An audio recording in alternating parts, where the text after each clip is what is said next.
தொடரும் ஒரு பட்டு பாரம்பரியம். ராஜ்மஹல் சில்க் ஸ்டோரியின் latest Pongal trendy collections. Sessions எப்படி போயிட்டு இருக்கு? உங்களோட செஷன்ஸ் எப்படி போச்சு? என் செஷன்ல வந்து மரங்கள் பத்தியும் பூக்கள் பத்தியும் பேசிட்டு இருந்தாங்க. ஓகே, அதுகளோட பாஷை என்ன? ஒருத்தர் வந்து ரொம்ப அழகா நம்ம வந்து கட்டடங்களை மதிக்கிறோமே தவிர பழைய மரங்களை நம்ம மதிக்கிறது. ஓகே, ஒரு எக்ஸிபிஷன் எங்கேயோ போயிருந்தப்போ ஒரு மரம் வந்து ரொம்ப வருஷமாயி கல்லா மாறி இருக்கு அப்படின்னு கூட சில இது எக்ஸிபிட் பண்ணியிருந்தாங்க. Not sure where. Fossilised trees இருக்கலாம், பட் நம்ம ஃபாசிலை விட்டுட்டு இருக்கிற பழைய மரத்தையே நம்ம பாதுகாக்கலாம். இப்போ நாங்க சமீபத்துல ஒரு வேஸ்ட் ரிப்போர்ட் வெளியிட்டோம். அதுல நான் நினைக்கிறேன் ஒரு 9 வருஷத்துல 45 டன் வெளியில அனுப்பாம உள்ளே மேனேஜ் பண்ணிருக்கோம். Became compost, became biogas, got sold as dry waste, we got thousands of rupees. Recycling money. Reuse, sorry. No recycling, reuse. Vikatan நேயர்களுக்கு வணக்கம். ஜெய்ப்பூர் இலக்கிய திருவிழாவில் இன்னைக்கு நம்ம கூட இணைஞ்சிருக்கிறது எழுத்தாளர் மற்றும் சூழலியல் ஆர்வலரான மிருதுளா ரமேஷ். வணக்கம் மேம், எப்படி இருக்கீங்க? செஷன்ஸ் எப்படி போயிட்டு இருக்கு? உங்களோட செஷன்ஸ் எப்படி போச்சு? ரொம்ப நல்லா போச்சு. நான் இந்த டைம் வந்து மாடரேட்டரா வந்திருக்கேன். நாளைக்கு ஸ்பீக்கரா இருக்கேன். என் செஷன்ல வந்து மரங்கள் பத்தியும் பூக்கள் பத்தியும் பேசிட்டு இருந்தாங்க. ஓகே, அதுகளோட பாஷை என்ன அப்படின்னு பேசிட்டு இருந்தார். ஒருத்தர் வந்து ரொம்ப அழகா நம்ம வந்து கட்டடங்களை மதிக்கிறோமே தவிர பழைய மரங்களை நம்ம மதிக்கிறது. Okay okay.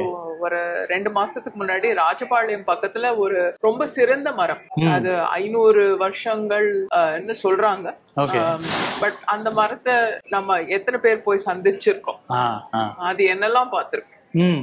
ஒரு எக்ஸிபிஷன் எங்கேயோ போயிருந்தப்போ ஒரு மரம் வந்து ரொம்ப வருஷமாயி கல்லா மாறி இருக்கு அப்படின்னு கூட சில இது எக்ஸிபிட் பண்ணியிருந்தாங்க. நாட் ஷூர் வேர். அந்த மாதிரி சில விஷயங்களும் நடந்துட்டு தான் இருக்கு இல்லையா? ஃபாசிலைஸ்ட் ட்ரீஸ் இருக்கலாம், பட் நம்ம ஃபாசிலை விட்டுட்டு இருக்கிற பழைய மரத்தையே நம்ம பாதுகாக்கலாம்.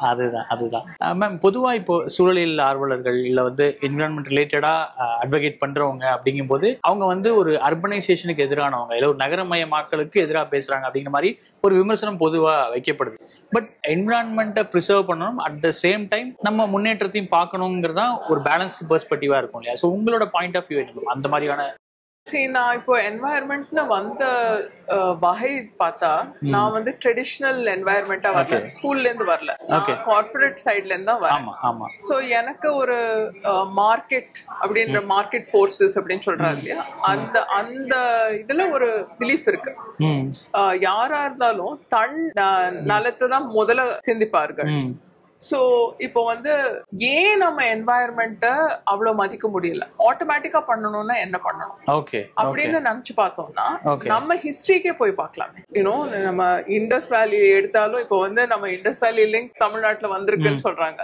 சரி, அந்த இண்டஸ் வேலி எடுத்தாலும் சரி, நம்ம புறநானூர்ல பார்த்தாலும் சரி, சாணக்கியன் பண்ணதோ சரி, அது நம்ம வந்துட்டே இருந்தா எப்பவுமே எதுக்கு முதல்ல மதிப்பு கொடுக்கறோம்? நம்மளோட தண்ணீர்.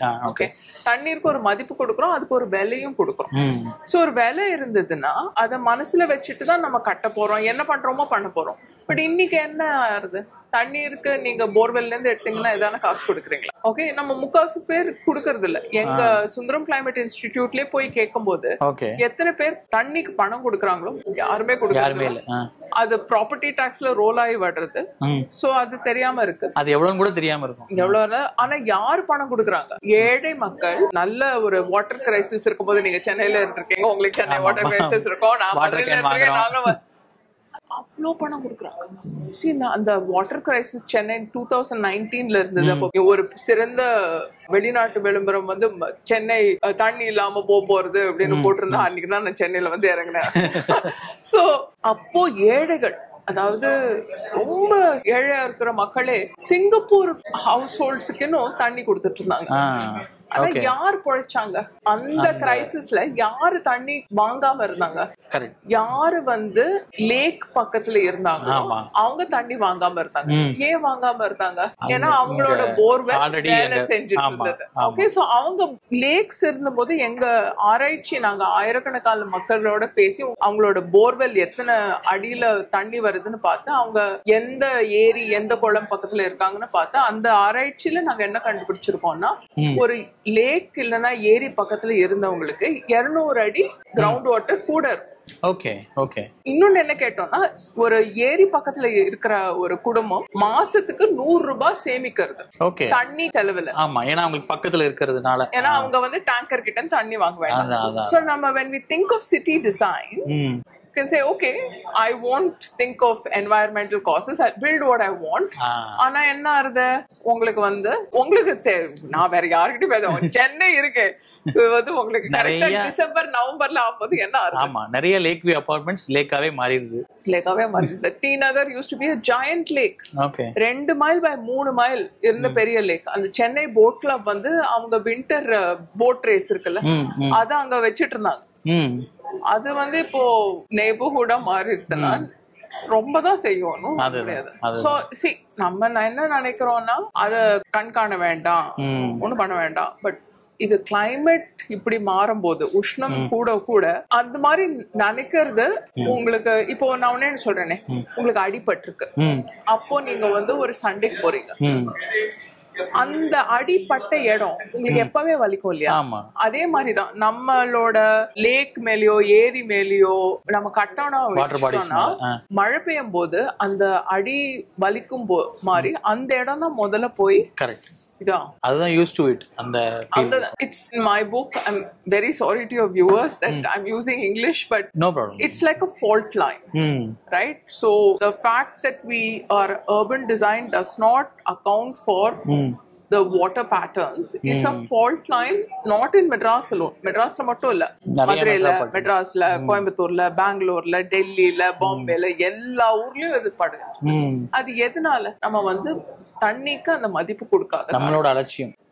நம்ம அதான் இப்ப நீங்க நிறைய தடவை பேசும்போது தண்ணியோட இம்பார்ட்டன்ஸ் சொன்னீங்க. நம்ம பொல்யூஷன் இல்ல ஒரு என்விரான்மெண்ட் கன்சர்வேஷன் அப்படின்னா நம்ம என்ன பேசுறோம்னா, ஏர் பொல்யூஷன் பத்தி பேசுறோம், ஈவன் லேண்ட் கையகப்படுத்துறத பத்தி பேசுறோம், விவசாய நிலங்கள் லாஸ் ஆறத பத்தி பேசுறோம். பட் வாட்டர் பத்தி நம்ம எப்ப பேசுறோம் அப்படின்னு பார்த்தா, சென்னையில இருக்கவங்க நான் சொல்றேன் நவம்பர் டிசம்பர் அந்த டைம்ல தான். நீங்க மேலயும் பேசுறீங்கல்ல, தண்ணி இல்லாம இருக்குல்ல, அதே வருஷம் மேல தண்ணி இருக்காது. பட் ரீசெண்டா அந்த மாதிரி எந்த பிரச்சனை வராததுனால நம்ம வந்து ரெயின் பத்தி பேசுறோம். 3 வருஷம் லா நீனியா இயர் இருக்கு, ஒரு எல் நீனியா இயர் வந்துட்டு தான் இருக்கும். கரெக்ட். சோ அந்த வாட்டர் ஸ்கார்சிட்டி இல்ல வாட்டர் வந்து அபண்டன்ட்டா நம்ம லிவிங் பிளேஸ்ல வந்து சேர்றது, இந்த மாதிரியான பிரச்சனைகள் நீங்க சொன்ன மாதிரி அர்பனைசேஷன், அந்த அதாவது அலட்சியமான அர்பனைசேஷன் வந்து அதுக்கு ரீசனா இருக்குன்னு சொல்லலாமா? It's not priced. அதுக்கு ஒரு எல்லாத்துக்குமே ஒரு முக்கியத்துவம் கொடுக்கணும். பழைய காலத்துல இப்போ ஒரு அழகான ஒரு கதை சொல்றேன். பழைய காலத்துல வந்து ஒரு ஸ்பிரிச்சுவல் மதிப்பும் இருந்தது, ஒரு விலையும் இருந்தது, ரெண்டுமே இருந்தது. சோ சூப்பர் மதிப்பா இருந்தது. இன்னைக்கு ஸ்பிரிச்சுவல் மதிப்பும் இல்ல, விலையும் இல்ல, அனாதையா இருக்கு. இப்ப நான் என்னோட கம்பெனிலேயே நான் சொன்னேன்னா, இப்போ வந்து நீ வேஸ்ட் சிந்திக்கணும், எலக்ட்ரிசிட்டி கன்சர்வ் பண்ணணும், டெஃபினட்டா பண்ணுவாங்க. என்ன அது வந்து 7 ரூபாய் யூனிட். ஓகே, தண்ணியை கன்சர்வ் பண்ணனா உங்களோட அந்த நெட் ஜீரோ வேஸ்ட் ஹோம், அந்த மதுரையில நீங்க ஒரு ஹோம் அப்படிதான் இருக்கீங்கிறது கேள்விப்பட்டோம். அந்த லைஃப் ஸ்டைல் பத்தி கொஞ்சம் சொல்ல முடியுமா? அது எப்படி பாசிபிள் ஆச்சு? எந்த அளவுக்கான ஒரு ஸ்ட்ராங்கான மென்டாலிட்டி தேவைப்படுது அப்படிங்கிற மாதிரி சொல்ல முடியுமா? ஃபர்ஸ்ட் ஸ்ட்ராங்கான மென்டாலிட்டி நம்பி எதான பண்ணோம்னா அது 100% ஃபெயிலியர் ஆகும். Okay okay okay. ஏன்னா வந்து குழந்தைகளை வந்து ஸ்கூலுக்கு அனுப்பணும், நம்ம ஆஃபீஸ்க்கு போகணும், யாருக்கோ இன்னைக்கு உடம்பு சரியில்லை, இன்னைக்கு ஒர்க்ல டென்ஷன் அப்படின்னா ஃபர்ஸ்ட் அந்த ஸ்ட்ராங் மென்டாலிட்டி ஆஃப் ஆயிடும். ஸோ எப்பவுமே நான் என்ன சொல்றேன்னா, ஏதான ஒரு கொள்கை எடுக்கிறோம்னா அது வந்து ரொம்ப ஈஸியா இருக்கணும். இது வந்து என்னோட நோக்கம் இல்ல. இது வந்து நாங்க எங்க ஃபேக்டரியில வந்து ஒரு ஜாப்பனீஸ் சிஸ்டம், இந்த JIPM அவார்ட் வின் பண்ணதுல ஜாப்பனீஸ் வந்து போக்க யோகேன்னு ஒண்ணு சொல்றாங்க. அதாவது idiot proofing, make it easy. Okay, அதுதான் எங்களோட நம்பர் 1 கோல் இந்த டிசைன் சிஸ்டம். சோ இப்போ நீங்க பாத்தீங்கன்னா எங்க வீட்டுல நீங்களே வந்திருக்கீங்க முன்னாடி. ஓகே, சோ ஒரு சின்ன ஒரு உதாரணம் சொல்றேனே, எங்க குப்பை தொட்டிக்கு மூடி கிடையாது. ஏன்? ஏன்னா அதை தூக்கி அதுக்கப்புறம் ரெண்டையும் தூக்கி செக்ரிகேட் பண்றதுக்கு 5 செகண்ட் கூட ஆகுது. ஓகே, சோ அது பண்ண மாட்டாங்க. சோ நீங்க போய் பாத்தீங்கன்னா அப்படியே வேலை பண்ணும்போது வெட் வேஸ்டா ட்ரை வேஸ்டா ஆட்டோமேட்டிக்கா, no extra time. Okay okay okay. And வந்து இன்னொன்னு ரொம்ப முக்கியமானது, இது நிறைய பேர் நினைக்கிறது இல்ல. வேஸ்ட் மேனேஜ்மெண்ட் பண்ணும்போது நாத்தம் வரக்கூடாது, கொசு வரக்கூடாது. இதெல்லாம் வந்துச்சுன்னா யாரும் பண்ண மாட்டாங்க. சோ டிசைன் ஃபேஸ்லயே வெரி இம்பார்ட்டன்ட். முதல்ல யாரும் பார்க்க மாட்டேன்றாங்களே. ஒரு 2 வாரம் நீங்களே உங்க வீட்டுல என்ன பண்றீங்கன்னு பாருங்க. எங்க உங்களுக்கு வேஸ்ட் வருதுன்னு பாருங்க. ஓகே, என்ன மாதிரி வேஸ்ட் வருதுன்னு பாருங்க. அதை மேனேஜ் பண்றதுக்கு உங்களுக்கு எவ்வளவு இடம் இருக்கு, எவ்வளவு நேரம் இருக்கு, எவ்வளவு பணம் இருக்கு, அதை வச்சுட்டு என்ன பண்ண போறீங்க? இப்போ எங்க வீட்டுல நாங்க பயோகேஸ் வச்சிருக்கோம், இடம் இருக்கு. இப்போ வந்து இந்த டேபிள்ல பாதி இருக்கும்னு வச்சுக்கோம். ஓகே, அது ஆனா வாடை வராது. எங்களால வைக்க இடம் இருக்கு. எங்களுக்கு வந்து ஒரு தோட்டம் இருக்கு, அதனால நாங்க காம்போஸ்ட் பிட் வச்சிருக்கோம். யாருக்கான அது இல்லைன்னா இந்த பொக்காஷி பக்கெட்னு ஒண்ணு கிடைக்கிறது, இவ்வளவு பெருசா. அது மாதிரி 2 பக்கெட் இருந்தா அதை வச்சுட்டு மேனேஜ் பண்ணிக்கலாம். சோ நம்ம வாழ்க்கையில அது ஃபிட் ஆனும். அதுக்கு நம்ம வாழ்க்கைய மேனேஜ் மாத்த பார்த்தோம்னா முடியவே முடியாது. ஏதோ ஒரு இடத்துல காம்ப்ரமைஸ் பண்ணிடுவோம். Self control will not work. ஆனா ஒண்ணே ஒண்ணு, இப்போ if you ask me, this is one day, ஒரு காரணம் என்னோட இது இத்தனை வருஷமா மெயின்டைன் பண்ணிட்டு இருக்கிறதுக்கு. இன்னொரு காரணம் என்னன்னு கேட்டீங்கன்னா, பொய் சொல்றது கிடையாது. சோ நாங்க வந்து ஒரு எவ்வளவு வேஸ்ட் வெளியில போறதுன்னு நாங்க டெய்லி வெயிட் போடுறோம். ஓகே, டெய்லி போறது. இப்போ எங்க வீட்டுல வந்து 17 கிலோ வேஸ்ட் டெய்லி வருது, தோட்டமும் இதுவும் சேர்த்து. ஏன்னா தோட்டத்துல அவ்வளவு இலை வருது இல்லையா, அது வருது. அதுல வந்து 400 கிராமும் 300 கிராம் டெய்லி ஆன் ஆவரேஜ். சில நாள் கூட இருக்கலாம், சில நாள் குறைச்சிருக்கலாம். On average less than 500 grams. So 98% of the waste gets sometimes 100, sometimes 95. On average 98%. அது வந்து கோவிட்ல கொஞ்சம் போயிடுத்தோம். அதனாலதான் இப்போ என்னோட புது பயோல நியர்லி நெட் ஜீரோன்னு சொல்லி 98% is still managed. இப்போ நாங்க சமீபத்துல ஒரு வேஸ்ட் ரிப்போர்ட் வெளியிட்டோம். அதுல நான் நினைக்கிறேன் ஒரு 9 வருஷத்துல 45 டன் வெளியில அனுப்பாம உள்ளே மேனேஜ் பண்ணிருக்கோம். ரீசைக்ளிங் மாதிரி. Reuse, sorry. No recycle. Reuse. Became compost, became biogas, got sold as dry waste, and we got thousands of rupees. Okay, that's lovely. இப்போ நம்ம இந்த நீங்க பேசியிருந்தீங்க, இடம் இருக்கு, இது பண்ணோம், இந்த பயோகேஸ் மாதிரி நாங்கள் செட்டப் பண்ணோம், இல்லாதவங்களுக்கு இந்த மாதிரி பண்ணலாம்னு ஒரு சஜஷன் சொன்னீங்க இல்லையா? அந்த மாதிரி இப்போ ஜீரோ வேஸ்ட் அச்சீவ் பண்றது அப்படிங்கிறது ஜீரோ பட்ஜெட்ல பாசிபிளா? அதாவது அவங்களுக்கு வந்து அந்த அளவுக்கு ஃபெசிலிட்டிஸ் ரெடி பண்றதுக்கான முகாந்திரம் இல்லை அப்படிங்கிறப்போ, ஆனா அவங்களுக்கு ஒரு இன்டென்ஷன் இருக்கு, நம்ம வந்து என்விரான்மெண்ட்டுக்கு ஏதாவது பாசிட்டிவா பண்ணணும்னு நினைக்கிறாங்க அப்படிங்கிறப்போ, இந்த ஜீரோ வேஸ்ட் அப்படிங்கிறது எல்லாருக்கும் பாசிபிளான ஒரு விஷயமா இருக்குமா? நம்மளால அந்த மாதிரி ஒரு ஸ்ட்ரக்சரை பில்ட் பண்ண முடியுமா? சிலதுக்கு it depends. It always depends. புரியுது. சில பேருக்கு லோ காஸ்ட்ல பண்ண முடியும். உங்க வேஸ்ட் பொறுத்து இருக்கு. பெரிய அபார்ட்மெண்ட் காம்ப்ளெக்ஸ்னா ஜீரோ காஸ்ட்ல பண்ண முடியுமான்றது எனக்கு கொஞ்சம் டவுட். ஏன்னா அவ்வளவு வேஸ்ட் இருக்குல்ல மேனேஜ் பண்ண. அது is not the most efficient வே. நம்ம என்ன நினைக்கிறோம்னா அப்ஃப்ரண்ட் காஸ்ட், கண்டினியூயிங் காஸ்ட்னு 2 இருக்கு. ஏதாவது சீப்பா போடலாம், அது நாரும், ஏதாவது புழு, ஸ்டெபிலிட்டி இருக்காது, உங்களுக்கு கேஸ் வராது. Total cost of ownership. You get what you pay for. Pay peanuts, get monkeys. Little bit. I won't say it's exorbitant. Payback நாங்க பார்த்தோம். எங்க பயோகேஸ்க்கு payback was 3 years. Between half to 1 cylinder per month எங்களுக்கு saving ஆகுது இந்த biogas plant போட்டதுனால. அது case price வச்சு பார்த்தா ஒரு 2 to 3 வருஷம் பேபேக் கிடைச்சது.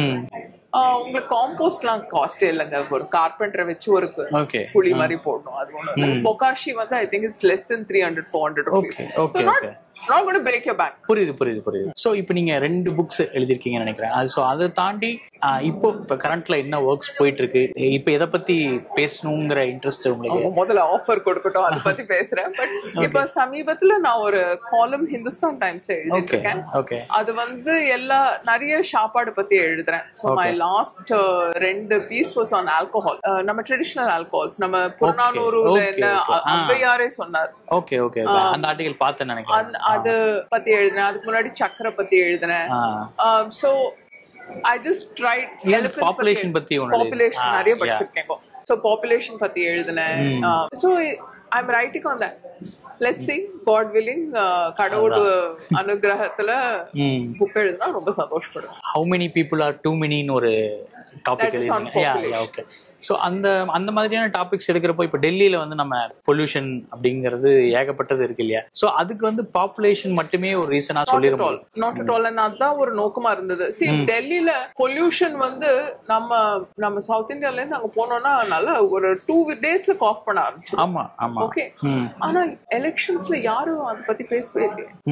சோ எந்த இதுவும் இல்ல. நம்ம நிறைய இதை பொலிட்டிசைஸ் பண்ண பாக்குறோம். ஓகே, இந்த பார்ட்டி தப்பு பண்ணாங்க, அந்த பார்ட்டி தப்பு பண்ணாங்கல்ல. ஆனா நான் வந்து என் தண்ணீர் புக் வாட்டர் ஷெட் பத்தி நான் எழுதும்போது பாலிடிக்ஸ் ஆஃப் வாட்டர்னே ஒரு சாப்டர் இருக்கு. ஓகே. பட் பாலிடிக்ஸ் ஆஃப் வாட்டர்ல நாங்க என்ன பார்த்தோம்னா, எங்க சுந்தரம் கிளைமேட் இன்ஸ்டிடியூட்லயே அவங்க 2019ல நீங்க எல்லாரும் வந்து தண்ணியே இல்லைன்னு எல்லாரும் போய் நின்னாங்கல்ல. அதுல மதுரையிலயும் எங்களுக்கு ப்ராப்ளம் வந்து யாரும் கவர் பண்ணல மதுரைய, பட்ல இருந்தது. அப்போ அந்த டைம்ல அவ்வளவு தண்ணி இல்லாத டைம்ல நாங்க வந்து 900 ஹவுஸ் ஹோல்ட்ஸ்க்கு மேல போய் கேட்டோம், நீ தண்ணினால ஓட் போடுவியா?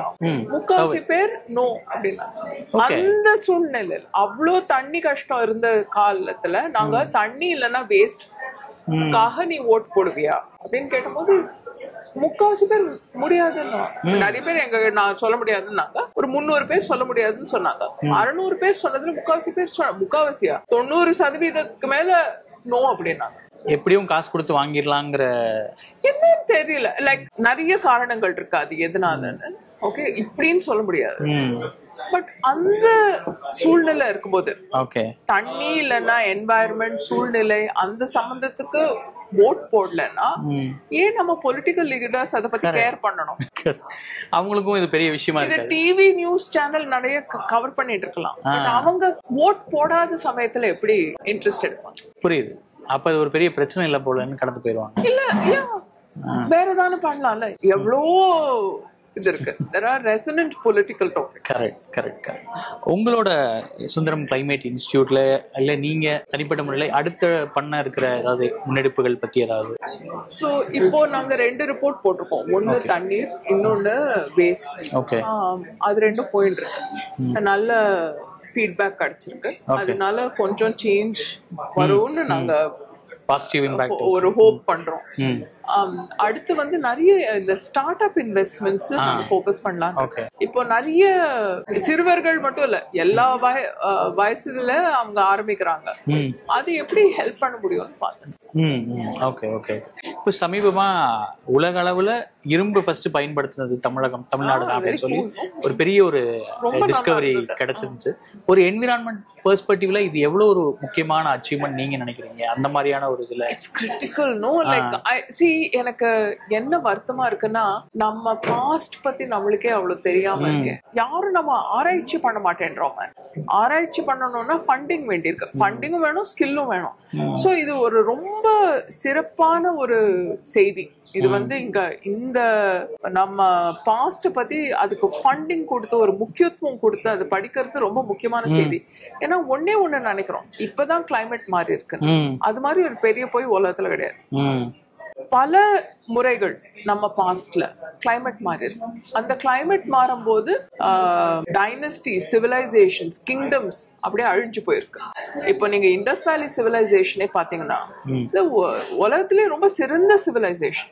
அவ்வளோ தண்ணீரை நல்லா மேனேஜ் பண்ணிருக்காங்க. அவ்வளோ புத்திசாலியான ஒரு சிவிலைசேஷன்.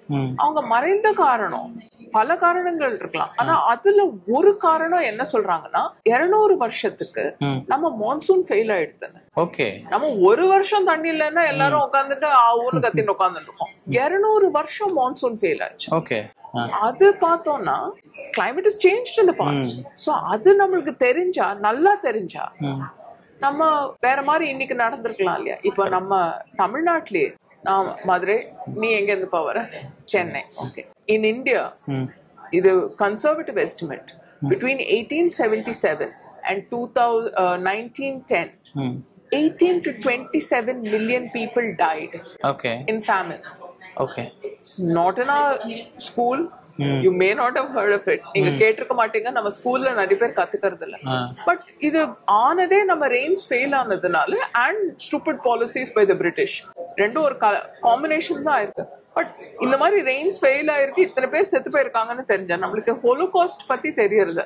பட் நம்ம ஊர்ல இந்த மாதிரி ஒரு 4 ஹோலோகாஸ்ட் ஆள் தவறி போயிருக்காங்கன்னு நம்மளுக்கு தெரியறதா? அது தெரிஞ்சா நம்ம வேற மாதிரி நடந்துப்போமா? அது இருக்கு இல்லையா? கரெக்ட். அண்ட் ஆப்வியஸ்லி ஒரு பாப்புலரான கொஸ்டின் தான் அது. மதுரை உங்களோட சிட்டி. ஸோ மதுரை உங்களுக்கு எந்த அளவு க்ளோஸ் டு ஹார்ட்? அங்க இருக்கிற வாழ்ந்துட்டு இருக்கேன். மதுரை பத்தி சில வேர்ட்ஸ் ஏதாவது? Culturally strong. கல்ச்சுரலி ஐ மீன் மீனாட்சி இருக்கா, அது ரொம்ப முக்கியம். அழகரும் இருக்காரு, அது ரொம்ப முக்கியம். ரொம்ப அழகான சிட்டி. ஸோ 5 நிமிஷம் வீடை விட்டு வெளியில போனா உங்களுக்கு ரைஸ் ஃபீல்ட்ஸ் வந்துடுறது. அழகான மலை இருக்கு. எனக்கு ட்ரெக்கிங் பிடிக்கும்.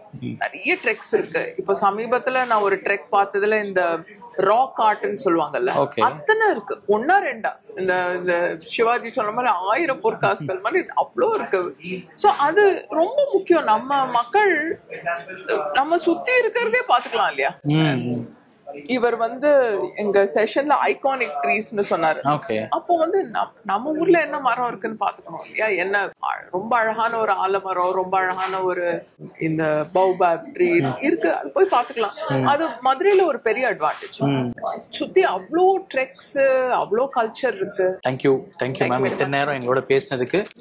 உங்களோட அடுத்தடுத்த செஷன்ஸ் அண்ட் ஆப்வியஸ்லி JLF நீங்க என்ஜாய் பண்ணுவீங்கன்னு நாங்களும் நம்புறோம்.